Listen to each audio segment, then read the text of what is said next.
Good morning to all of you. This is Amit Upreti, and our today's topic is Gauss theorem. Okay, चलिए Gauss theorem की बात करते हैं। तो सबसे पहले हमें एरिया के बारे में जानना होगा। सबसे पहली बात की एरिया एक वेक्टर क्वांटिटी है या फिर स्केलर क्वांटिटी है। अभी तक जो भी आपने पढ़ा है उसके अकॉर्डिंग तो आप यही कहेंगे कि एरिया एक स्केलर है, बट यहाँ पर आपको एरिया को एक वेक्टर के फॉर्म में देखना है, क्योंकि एरिया ना तो स्केलर है ना ही वेक्टर है, ये एक टेंसर क्वांटिटी है। टेंसर जिसे कभी हम स्केलर के फॉर्म में लिख सकते हैं और कभी हम वेक्टर के फॉर्म में लिख सकते हैं। ऐसे क्वांटिटी को हम टेंसर क्वांटिटी कहते हैं। अब देखिए क्यों ये टेंसर क्वांटिटी है। देखिए अगर आप देखिए, मान लीजिए पानी बह रहा हो, ये नदी है, नदी में कुछ पानी बह रहा है और यहाँ पर आपने एक रिंग आपके पास है और आपने इस तरीके से रिंग को इस पे रखा, राइट। इतनी बड़ी रिंग है, ये आपने इस तरीके से रखी, तो इसमें से पानी कुछ इसके अंदर से पास करेगा। आपने स्ट्रेट रखी है इसे 90 डिग्री टू द फ्लो के 90 डिग्री पे। बट मान लीजिए आप इसी रिंग को ऐसे प्लेस कर दें, सेम रिंग है, तो बताइए क्या सेम अमाउंट वाटर का इसके अंदर से निकलेगा? ऑब्वियसली आंसर है नहीं। क्यों? क्योंकि यहाँ पानी ज़्यादा निकलना चाहिए इसके अंदर से, और ये क्योंकि टेढ़ी हो चुकी है। और देखिए आप, जैसा आप देख भी रहे हैं कि ये अगर लैमिनाज मान ली जाए तो इसमें कम लैमिना है, 2 ही लैमिना यहाँ पर है, यहाँ पर 3 लैमिनाज आपको दिख रहे हैं बहते हुए। तो इसका मतलब है कि ये इसके एरिया पे भी डिपेंड करता है कि एरिया को किस तरीके से हमने रखा हुआ है। तो एरिया वेक्टर हमेशा 90 डिग्री टू द सरफेस होता है। सरफेस के 90 डिग्री मीन्स अगर ये रिंग का सरफेस ये है, रिंग को हम ऐसे रखें और इसको इस तरीके से माना जाए सरफेस, तो इसके 90 डिग्री पे ये ऐसा, this is area vector. Area vector यहां पर सरफेस आपने ऐसा रखा हुआ है, तो इसका 90 डिग्री सरफेस का ऐसा बनेगा, तो दिस इज एरिया वेक्टर। अब आप देख पा रहे हैं कि एरिया एक वेक्टर है, और एरिया वेक्टर को हम ए वेक्टर या फिर हम डी एस वेक्टर से डिनोट करेंगे। अगर एक छोटा वेक्टर है, मान लीजिए ये एक छोटा सा एरिया डी एस है मान लीजिए, तो हम ये डी एस वेक्टर भी कह सकते हैं इसे। This is D S vector now. अगर हम छोटा सा वेक्टर लेंगे तो this is D S vector. तो D S vector means D S तो एरिया हो गया, एन कैप का डायरेक्शन मतलब एरिया का डायरेक्शन, ये एन कैप इस डायरेक्शन में, यहां पर डायरेक्शन सेम है एन कैप, ठीक है। तो इस तरीके से हम देख सकते हैं कि हम एरिया को एक वेक्टर क्वांटिटी कह सकते हैं। अब इलेक्ट्रिक फ्लक्स की अगर बात करें, सेम एज इलेक्ट्रिक फ्लक्स, अगर मान लीजिए इसे इलेक्ट्रिक लाइन ऑफ फील्ड्स मान लीजिए, ये इलेक्ट्रिक फील्ड लाइंस है। अब इसमें आपने इलेक्ट्रिक फील्ड लाइंस बना दी, ये इलेक्ट्रिक फील्ड लाइंस, और इलेक्ट्रिक फील्ड लाइंस एक एरिया से कितनी पास कर रही है। मान लीजिए एक सरफेस है ये वाला, तो इससे कितनी इलेक्ट्रिक फील्ड लाइंस पास कर रही हैं, तो हम उसको कहेंगे इलेक्ट्रिक फ्लक्स। इलेक्ट्रिक फ्लक्स मतलब number of electric line of forces passing through a particular area. याद रखिएगा, एक पर्टिकुलर एरिया से मतलब अगर हमने ये एरिया लिया तो इस एरिया से कितनी लाइंस पास कर रही हैं, तो हम उसको इसका इलेक्ट्रिक फ्लक्स कहेंगे, राइट। ये कम ज़्यादा इसके अकॉर्डिंग ही होगी कि इसको कैसे रखा गया है। तो इसका एरिया वेक्टर बहुत इंपॉर्टेंट है। मान लीजिए इसका एरिया वेक्टर ये रहा डी एस वैक्टर, राइट। अगर ये डी एस वैक्टर की डायरेक्शन है और ये इलेक्ट्रिक फील्ड की डायरेक्शन है और इन दोनों के बीच अगर एंगल मान लीजिए थीटा है, तो इलेक्ट्रिक फील्ड की इंटेंसिटी वैसे देखते कैसे हम, आपको पता ही होगा। मान लीजिए मैं और छोटी थोड़ी करीब लाइन बना दूं, ऐसी बना दूं, राइट। तो अब मैं आपसे पूछूं कि इसकी इंटेंसिटी आप कैसे चेक करेंगे, इलेक्ट्रिक फील्ड इंटेंसिटी कैसी है। तो आप इसकी नंबर ऑफ लाइंस कितनी पास कर रही हैं एक यूनिट एरिया से। यूनिट एरिया मतलब ये यूनिट एरिया, ये छोटा सा एरिया है यूनिट एरिया। इस यूनिट एरिया से कितनी लाइंस यहां से पास कर रही हैं, इसको ही हम इसका इलेक्ट्रिक फील्ड इंटेंसिटी को चेक करने का फॉर्मूला। ये इलेक्ट्रिक फील्ड इंटेंसिटी अगर एक यूनिट एरिया की लाइंस हैं, तो ये टोटल एरिया से कितनी लाइंस पास करेंगी ये जानने के लिए क्या करना पड़ेगा, इस यूनिट एरिया से पास करने वाली लाइन को हमें एरिया से मल्टीप्लाई करना पड़ेगा, राइट।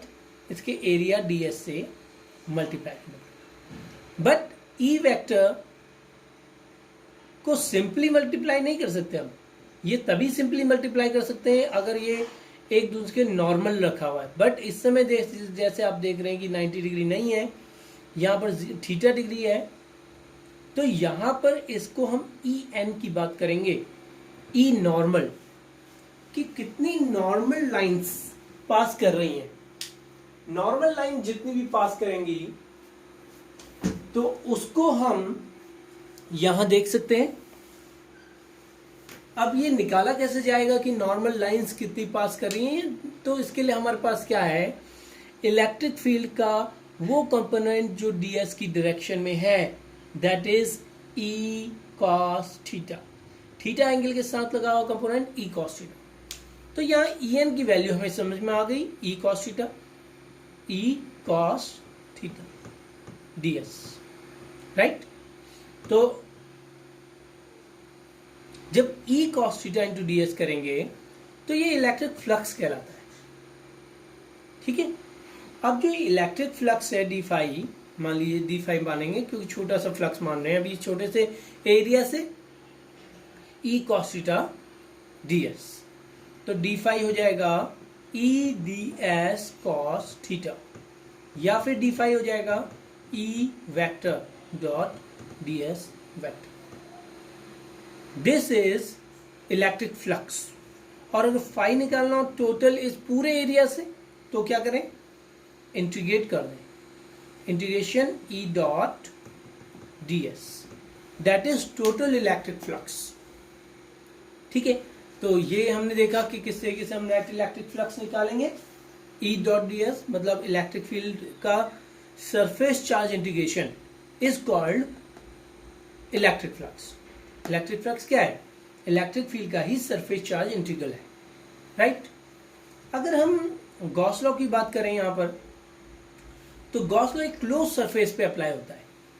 क्लोज सरफेस पे मींस कि एक ऐसा सरफेस जो पूरी तरीके से क्लोज है, मतलब एक मान लीजिए चार्ज है, इसको पूरी तरीके से क्लोज ये कर रहा है, एक स्फीयर, तो हम कहेंगे एक स्फीयर जो है इसका गॉसियन सरफेस है। तो अलग अलग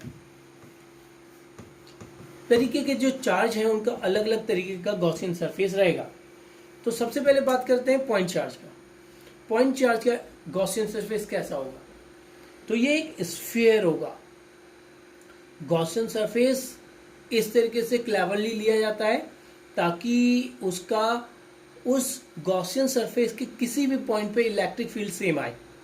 तो सेम कब होगा, जब डिस्टेंस सेम रहेगी, या आर अगर सेम रहेगा तभी तो इलेक्ट्रिक फील्ड इन पॉइंट्स पे सेम रहेगा, अदरवाइज इलेक्ट्रिक फील्ड बदल जाएगा।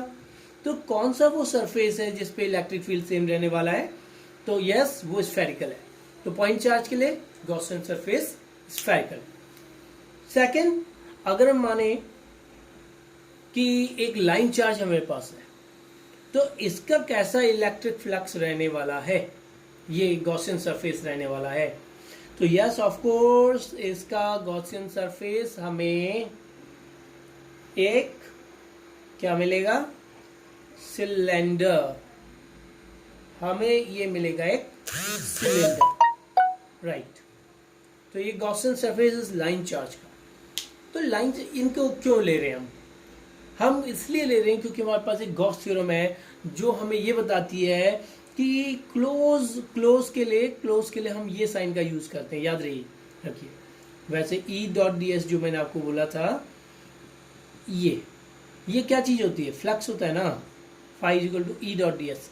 पर इसे क्लोज कब लेंगे? जब एक क्लोज सरफेस बनाएंगे, तो that is close. Loop line integration भी कहते हैं, लूप इंटीग्रेशन, ठीक है। यहाँ सर क्लोज सरफेस इंटीग्रेशन कहेंगे हम, लूप तो हम 2 डायमेंशन में कहेंगे, तो यहाँ सरफेस चार्ज इंटीग्रेशन कह देंगे।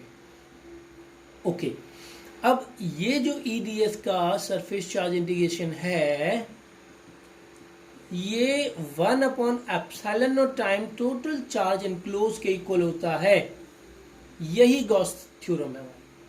Gauss theorem suggest that surface charge integration of electric field is equal to 1/ε0 time total charge enclose. मान लीजिए लाइन में टोटल चार्ज कितना है?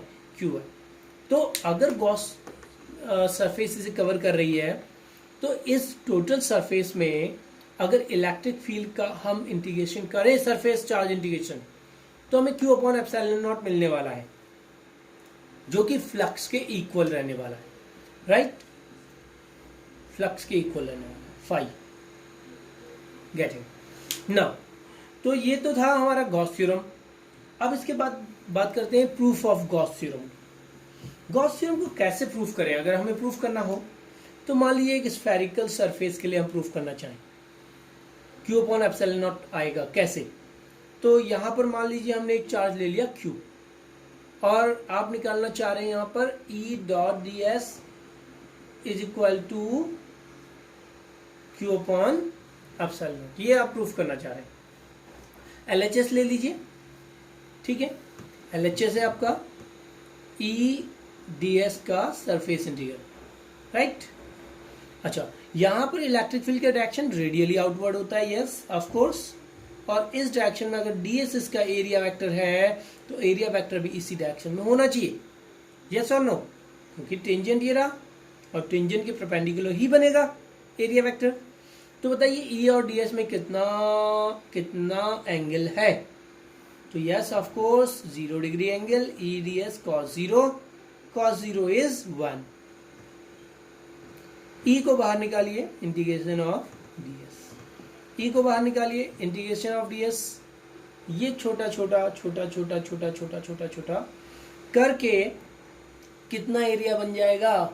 अगर हम इस एरिया को ऐड कर दें, इंटीग्रेशन का मतलब ऐड ही होता है, पूरा एरिया ऐड होते होते क्या चीज है? ये एक स्फीयर है। स्फीयर का एरिया कितना होता है? 4πr², ठीक है। तो d इस तरीके से हमको मिला E इंटू 4πr²। अब इलेक्ट्रिक फील्ड हम अगर समझे कि इस पॉइंट पे होगा कितना, ये हमें पता भी है। इलेक्ट्रिक फील्ड आपको पता है 1/4πε0 Q/r² होता है, 4πr²। तो r² से r² काट लीजिए, 4 से 4 काट लीजिए, पाई से पाई काट लीजिए, क्या बचा? Q/ε0। तो LHS था E dot d s is equal to Q/ε0। तो ये हमने गॉस लॉ प्रूफ भी कर दिया, और इसकी गॉसियन सरफेस भी मैंने आपको सब कुछ बता दी है। अब इससे कोलॉम्स लॉ को भी प्रूफ कर सकते हैं गॉस लॉ से। अगर आप गॉस लॉ से कोलॉम लॉ को प्रूफ करना चाहें, तो किस तरीके से करेंगे? मान लीजिए आपके पास स्फीयर है, उस पे यहां पर एक चार्ज है प्लस Q1, ठीक है, और यहां पर चार्ज मान लीजिए Q2 है। तो आप ये प्रूफ करना चाह रहे हैं कि यहां पर जो फोर्स होगा वो कितना होना चाहिए? 1/4πε0 Q1 Q2/r² होना चाहिए। ये आपको ऐसे मिलना चाहिए, F is equal to 1/4πε0 Q1 Q2/r², यहां पर मिलना चाहिए।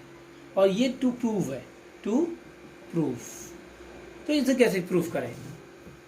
तो पहले बताइए मुझे कि यहाँ पर फोर्स वैसे F कितना होगा, क्यू ई के बराबर, Q two E, electric field due to charge Q1, right. तो electric field due to charge Q1, ठीक है। और आपको जैसे कि पता है कि यहाँ पर लूप लाइन इंटीग्रेशन जो E डॉट डी एस होता है वो Q अपॉन एप्सिलॉन नॉट होता है, ये आपको पता है। इलेक्ट्रिक फील्ड तो इतना ही होता है, और ई डी एस का डायरेक्शन दोनों का बाहर ही होगा, दोनों में कितना एंगल, 0, तो ई डी एस कॉस 0, ठीक है। इंटीग्रेशन डी एस कर दो, ई को बाहर ले लो, Q1 बाय एप्सिलॉन नॉट, तो 4 pi epsilon naught, epsilon naught equal Q1 by epsilon naught, E is equal to 1 by 4 pi epsilon naught, 4 pi r square, sorry, Q1 upon r square. This is electric field due to charge Q1, ठीक है। यहाँ पर डाल दीजिए, तो क्या आया, F is equal to Q2 into 1 by 4 pi epsilon naught Q1 by r square, जो कि हमारा प्रूव हो चुका। F is equal to 1 by 4 pi epsilon naught Q1 Q2 by r square, hence proved, ठीक है। तो this is how we can proof Coulomb's law by using Gauss law, ठीक है। अब लाइन चार्ज इंटीग्रल मान लीजिए आपके पास है, इसके लिए आपको इलेक्ट्रिक फील्ड निकालना है। मान लीजिए इसमें चार्ज प्लस Q है, तो इसका इलेक्ट्रिक फील्ड निकालने के लिए कैसे करेंगे, तो आप एक गॉस सरफेस बनाएं, ठीक है। लीजिए गॉस सरफेस बन गई। हमेशा ऐसे ही करना है, जब आपको जो चीज़ें सिंपली इलेक्ट्रिक फील्ड वाले फॉर्मूले से नहीं निकलती हैं, जो फोर्स वाले फॉर्मूले से नहीं निकलती हैं, सुपरपोजिशन प्रिंसिपल से नहीं निकलती हैं, उसके लिए आप गॉस थ्योरम लगाइए, इजीली आप निकाल सकते हैं, ठीक है। आपको निकालना है इलेक्ट्रिक फील्ड, तो गॉस थ्योरम से इजीली आप निकाल सकते हैं। कैसे, लैम्डा की बात आप जानते हैं, लैम्डा क्या होता है, lambda is line charge density, charge per unit length, Q upon L. इसकी लेंथ L मान लीजिए, Q अपॉन एल हो गया, तो Q is equal to lambda l, of course, right. अगर आप इसको देखें, E dot d s is equal to Q by epsilon naught होता है, ये तो आपको मालूम ही है। अब इस पॉइंट पे देख लें, चलो यहाँ पॉइंट पे देख लें, यहाँ पर इस सरफेस एरिया ds पे देख लें, तो इलेक्ट्रिक फील्ड का डायरेक्शन बाहर की ओर, राइट, और ds का डायरेक्शन भी बाहर की ओर, इलेक्ट्रिक फील्ड भी बाहर की ओर, ds भी बाहर की ओर। तो EDS इसमें सिर्फ ये इसके कर्व सरफेस पे ही इलेक्ट्रिक फील्ड होगा, यहाँ नहीं होगा, इन सरफेसेस पे नहीं होगा। क्यों, क्योंकि यहाँ पर सरफेस का डायरेक्शन ये ds और इलेक्ट्रिक फील्ड का डायरेक्शन ये E, दोनों के बीच कितना एंगल, 90, तो 90 डिग्री, तो E डॉट डी एस, तो E ds cos 90 0 हो जाएगा, तो फ्लक्स यहाँ से कोई पास नहीं करेगा। याद करिए कि यहाँ से कोई भी फ्लक्स पास नहीं करना। फ्लक्स मतलब नंबर ऑफ लाइंस कैसे पास कर रही है, ये लाइन ऑफ फोर्स ये ऐसे कितनी पास कर रही है। तो इसके लिए सिर्फ आप ये कर्व सरफेस को देखेंगे। कर्व सरफेस एरिया आपको पता है सिलेंडर का, E integration ds cos 0 Q by epsilon naught, E integration curve surface area क्या होता है, curve surface area 2 pi RL, Q कितना है, lambda L by epsilon naught, L से L काटो, E is equal to lambda upon 2 pi R epsilon naught. This is electric field due to a line charge integral. ये line charge integral, line electric field due to line charge, electric field due to line charge, right, CHARGE, charge. तो ये था आज का lecture.